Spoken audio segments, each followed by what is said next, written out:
পথিক পরিবারে আপনাদের স্বাগত। সবাইকে নমস্কার।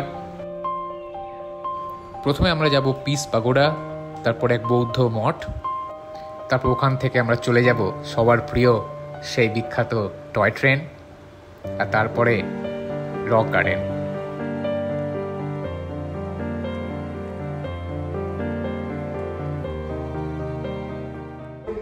সকাল সকাল কেস খেয়েছি, মানে আমি ওয়াইফকেও বলছিলাম অলিভিটাকে, বাবারা যে রুমটা আছে সেই রুমটা হচ্ছে 402। আমি ঘুম চোখ খুলে সবাইকে আজকে বেরোনোর আছে, গাড়ি আসবে, তো সবাইকে নক করার জন্য আমি ভুল করে 403-এ বেল বাজিয়ে দিয়েছি। হ্যাঁ, তো দুবার বেল বাজিয়েছি, খুলছে না বলে। তো দেখলাম একজন মহিলা দরজা খুললেন, খুলে বললাম কি চাই। আমি বললাম যে না, আমিও তখন একটু ঘুমে বলছি, আমি বললাম যে বাবা আছে। বলছে কে বাবা? তারপরে যে না, ব্যাপারটা আমি তখন সরি চাইলো, কেন পাওয়াটা পাশের ঘরে আছে, কেন যে আমাকে মাফ করবেন, আমি ভুলে গেছি। বলছে না ঠিক আছে। এই সকাল সকাল কেস খেয়ে এখন জামা টামা পরে রেডি টেডি হয়ে এবার বেরোবো আমরা। গাড়ি আসবে 8:30টায়, তখন থেকে আমরা যাব, গিয়ে যেখানে ঘুরবো তার অভিজ্ঞতা আপনাদের সামনে তুলে দেবো। আমরা পিস পাগোডায় পৌঁছে গেছি, আমাদের গাড়ি এখানেই পার্ক করা হবে। বাবারা আর যাবে না, গাড়িতেই থাকবেন, আমরা পিস পাগোডায় ঘুরতে যাব। অনেক মানুষ এসেছেন, প্রচুর গাড়ি পার্ক করা হয়েছে। এখন আমরা সেই শান্তিময় পিস পাগোডার দিকে আস্তে আস্তে এগিয়ে চলেছি। সিঁড়ি বেয়ে ওঠার পর প্রথমেই আমরা জাপানিজ টেম্পল, জাপানি মন্দির দেখতে পেলাম। হ্যাঁ, আমরা এখানেই প্রথমে যাব। বয়স্করা এখানে আসতে পারেন, তবে একটাই সমস্যা হলো এখানে সিঁড়ি রয়েছে।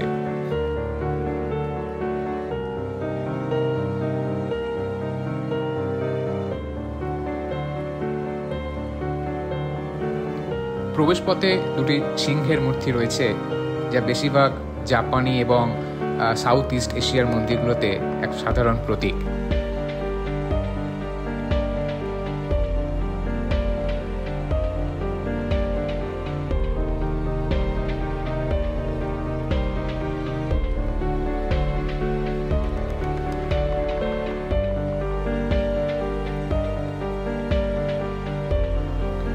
আমরা এখন জাপানি মন্দিরে ঢুকে পড়েছি। সিঁড়ি দিয়ে উঠতেই চারিদিকে জাপানি ভাষায় অনেক তথ্য দেখতে পেলাম, দারুণ লাগছে।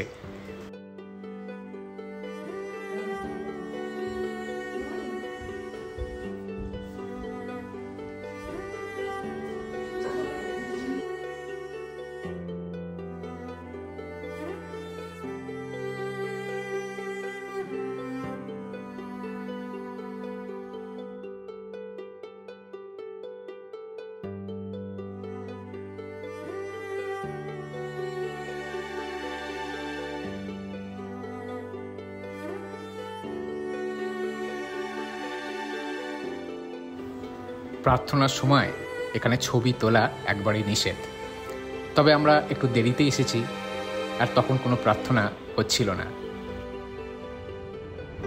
তাই আমাদের ছবি তুলতে দেওয়া হয়েছে। আমি এক সাধুকে জিজ্ঞেস করেছিলাম কখন প্রার্থনা হয়। উনি হেসে বলেছিলেন সকাল 4:30।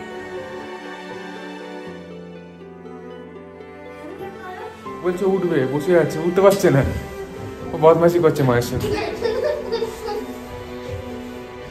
এবং কি শান্তি, তাই না? আমরা এখানে এসে অশান্তি করছি জানি কি করে।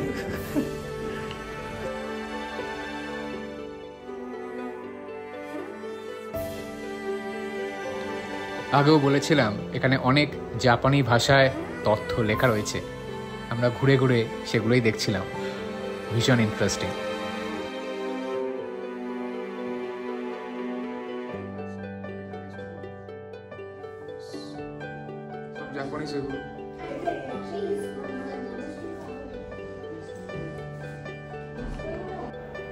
জাপানি মন্দির দেখে আমরা হাঁটা দিলাম পিস পাগোডার দিকে।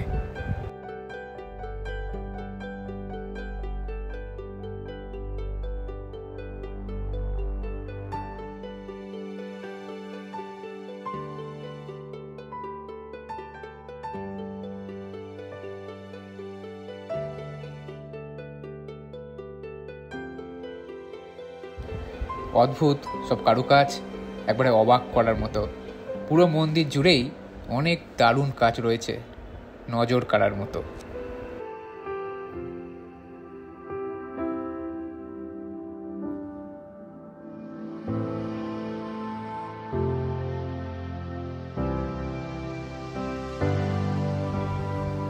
প্যাগোডার চারিদিকে ঘুরে ঘুরে আমরা যখন বুদ্ধদেবের জীবনের নানা মুহূর্তে মূর্তি দেখতে পাচ্ছি, তখন না বলেই যেন পারলাম না, বুদ্ধম শরণম গচ্ছামি।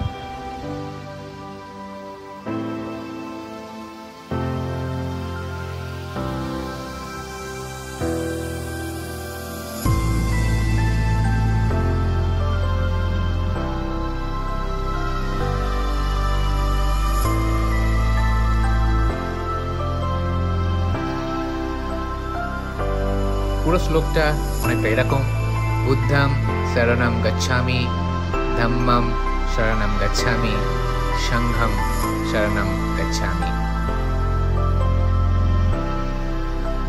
ইংলিশে ট্রান্সলেট করলে অনেকটা এরকম: I take refuge in the Buddha, I take refuge in the Dharma, and I take refuge in the Sangha.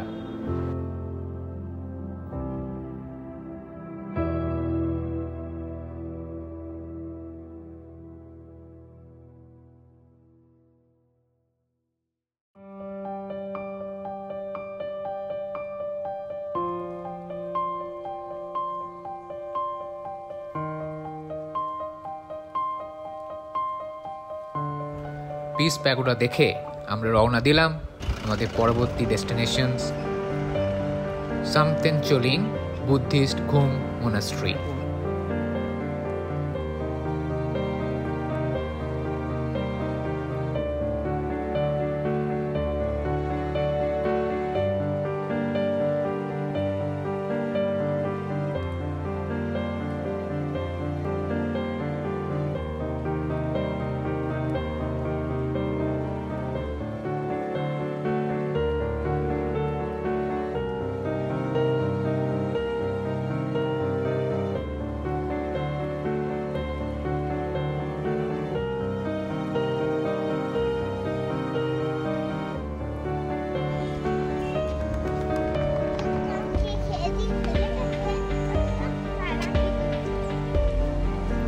মন্দিরটা রাস্তা থেকে একটু নিচে, তাই আমরা এখন সিঁড়ি দিয়ে নিচেই নামছি।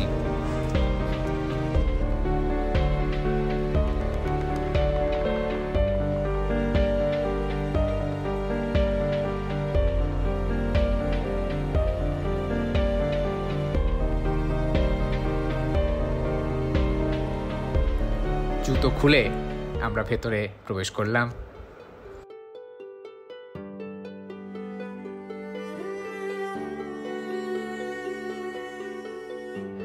চারপাশে এত মানুষের ভিড়, তবুও মনে হচ্ছে যেন এক অপার্থিব শান্তি চারদিকে ছড়িয়ে আছে। বিশ্বাস করুন, মনে হচ্ছে সময়টা যেন থমকে গেছে এক মুহূর্ত।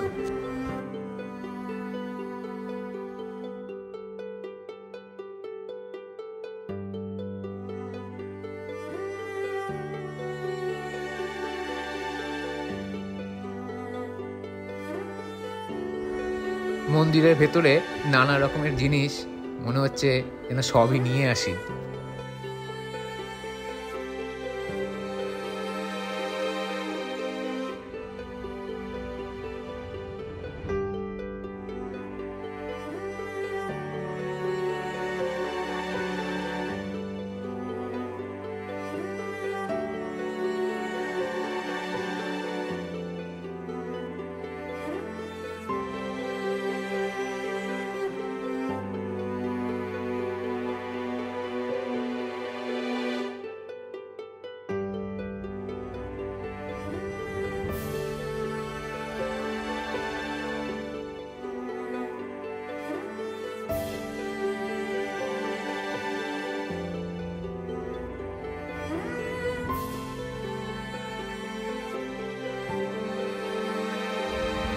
আমরা এখন এই মঠ থেকে বেরিয়ে পড়েছি, আর আমাদের পরবর্তী গন্তব্য ঠিকই ধরেছেন, সেই বিখ্যাত ইউনেস্কো স্বীকৃত টয় ট্রেন। আর এই সেই টয় ট্রেন স্টেশন। ব্রিটিশ আমলের কথা মনে পড়ে যায় এখানে দাঁড়ালে। সেই সময় ইস্ট ইন্ডিয়া কোম্পানির সাহেবরা এই টয় ট্রেন ব্যবহার করতেন নিচের সমতল এলাকা থেকে পাহাড়ে পণ্য পৌঁছে দেওয়ার জন্য।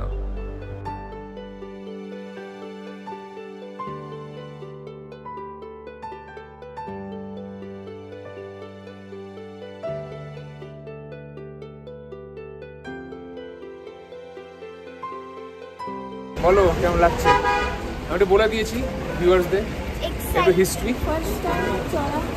এটা আমাদের ফার্স্ট টাইম চল অবশ্যই। ক্যাফে গোল্ডেন ফিস্ট মনে হয় পুরোনো একটা কেবিন, টয় ট্রেনের একটা পুরোনো কামরাকে দেখো কি সুন্দর ওরা একটা রেস্টুরেন্ট মতো বানিয়ে দিয়েছে। ভেতরে আপনাদের রেস্টুরেন্ট আছে।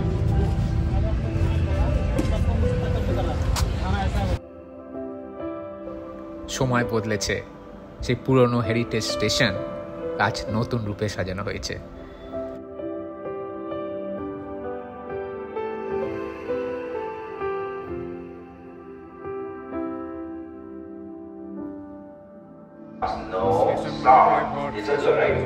जो गाड़ी दार्जिलिंग से रूम स्टेशन और रूम से वापस आने वाली गाड़ी थोड़ी देर में प्लेटफॉर्म नंबर 2 पे लगने वाली है। यात्रियों को निकलने के प्लेटफॉर्म नंबर 2 पर ही रहने वाला।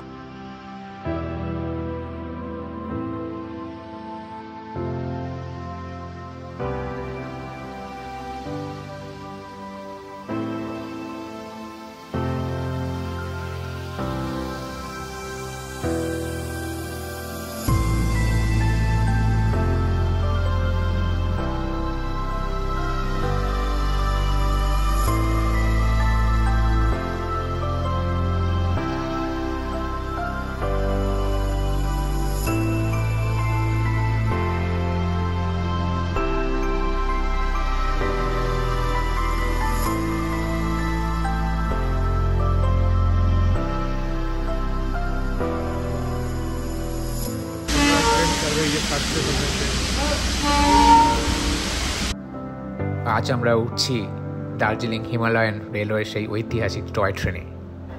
ছোট্ট এই ট্রেনটা কিন্তু তার ইতিহাস অনেক বড়। 1881 সালে শুরু হয়েছিল এই যাত্রা, আজও চলেছে সেই গরিমায় কু ঝিকঝিক করে।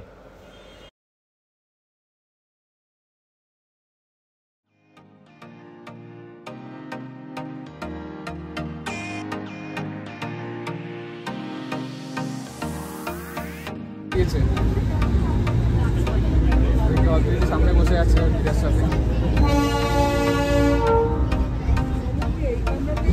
দারুণ অভিজ্ঞতা, অসাধারণ লাগছে। ওপরটা আমরা দেখাচ্ছি তারা।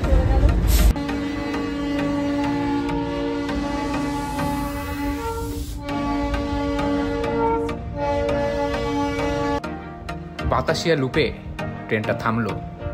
আমি নামলাম। পাহাড় ঘাসে ঢাকা পথ আর ওই দার্জিলিং শহরটা দূরে, সব মিলিয়ে এক স্বপ্নের মতো পরিবেশ। মজার ব্যাপার হলো অদ্রিজা অলিমিতা ওরার নামে। ট্রেন থেমেছে তো কি হয়েছে, ওরা ঠিক করেছে বসেই থাকবে। বাতাসিয়া লুপ থেকে চারিদিকে 360 ডিগ্রি দারুণ সুন্দর দৃশ্য দেখতে পাবেন। ট্রেন যখন এই লুপ ঘুরে যায় সেটা দেখতে একবারে অন্যরকম সুন্দর লাগে। হালকা ঠান্ডা হাওয়া আর মনোমুগ্ধকর প্রাকৃতিক সৌন্দর্য। টয় ট্রেন মানেই শুধু একটা ভ্রমণ নয়, এক অদ্ভুত অন্য রকমের অনুভূতি, এক টুকরো ইতিহাস। পাহাড়ের কোলে ছুটে চলা সেই ট্রেন আমাদের মনে করিয়ে দেয় কেন এটা হেরিটেজ।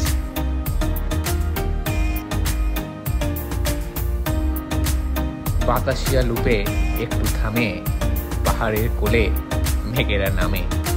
হঠাৎ যেন সময় থেমে যায়।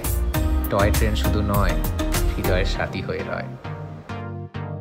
আমরা পৌঁছলাম খুম স্টেশন, সি লেভেল থেকে ৭,৪০০ ফুট ওপরে।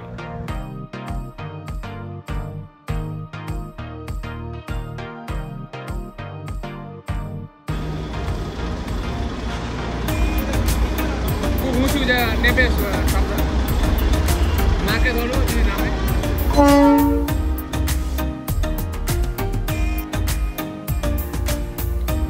আমাদের টয় ট্রেনের ইঞ্জিনটা বগিগুলো থেকে আলাদা হয়ে এগিয়ে চলে গেল, কারণ আমরা এখন ফিরব। অন্য দিক থেকে আরেকটা ইঞ্জিন এসে বগিগুলোর সাথে যুক্ত হবে আর আমাদের নিয়ে যাবে।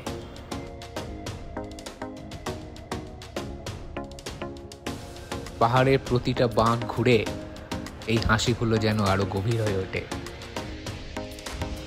টয় ট্রেনের যাত্রা আমাদের আজ শেষ। মনে পড়ে যায় এক কবিতা, বড়রাও হাসে, ছোটরাও দৌড়োয়, কেউ ছবি তোলে, কেউ চেয়ে রয় চুপ। ঘুম স্টেশন, বাতাসিয়া লুপ, ভ্রমণের সাথে হৃদয়ের রূপ। ঘুম স্টেশন থেকে দার্জিলিং স্টেশনে ফিরে ওরা লাঞ্চের ব্যবস্থা স্টেশনের ভেতর এই ক্যাফে থেকেই করে নিল।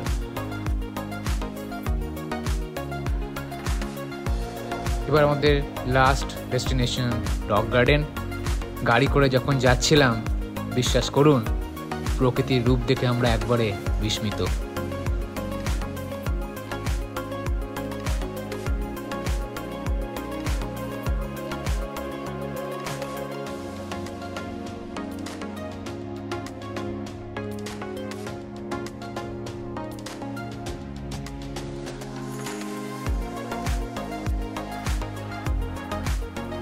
গাড়ি যখন পাহাড়ের বাঁকগুলো নিচ্ছিল, একটু ভয় তো লাগছিল, তবে তার সাথে দারুণ মজাও লাগছিল।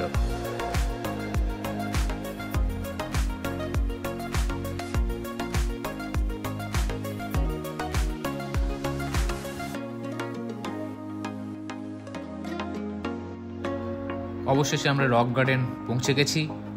রক গার্ডেনে আসলে গাড়ি এখানেই আপনাদের ছেড়ে দেবে, এখান থেকে আপনাদের একটু হেঁটে যেতে হবে।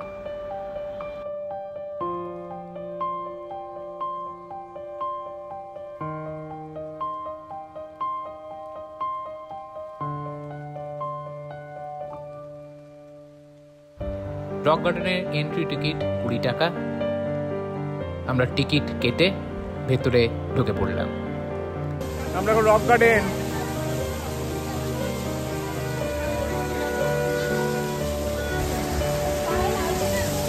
দারুণ দারুণ, খুব মজা লাগছে।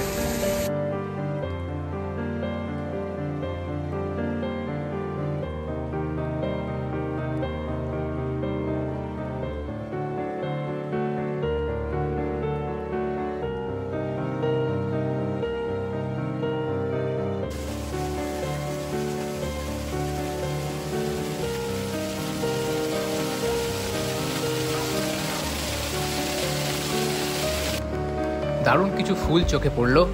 আপনারা যদি ফুলের নাম জানেন তাহলে প্লিজ কমেন্ট করে জানাবেন।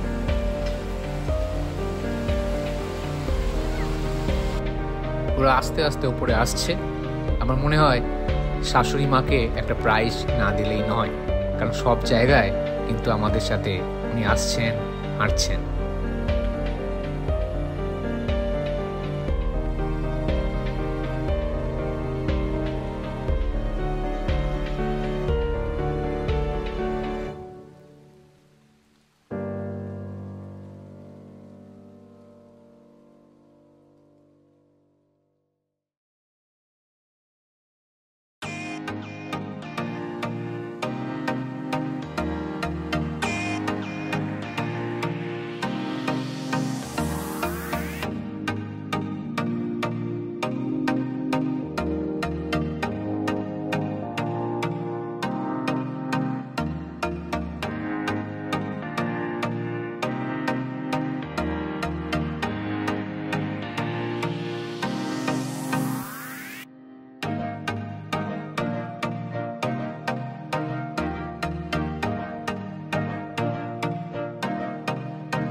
অনেকটা, এখন আমার মধ্যে সবে 30% তুলেছি না, আরো হবে, আর অনেক উঁচু হয়েছে, ঠান্ডা।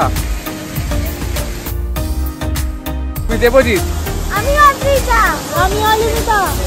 আমরা অনেক জায়গায় ঘুরছি আর ঘুরবো, আর সে সমস্ত জায়গা অভিজ্ঞতা আপনার সামনে তুলে ধরবো। যদি এই ভিডিওটা ভালো লেগে থাকে তাহলে লাইক করবেন, আমাদের চ্যানেলে সাবস্ক্রাইব করবেন, আর অবশ্যই নিজের বেল আইকনটা টিপে দেবেন। আর যদি কোনো কমেন্ট থাকে, ভালো মন্দ যাই হোক, অবশ্যই আমাদের লিখে জানাবেন।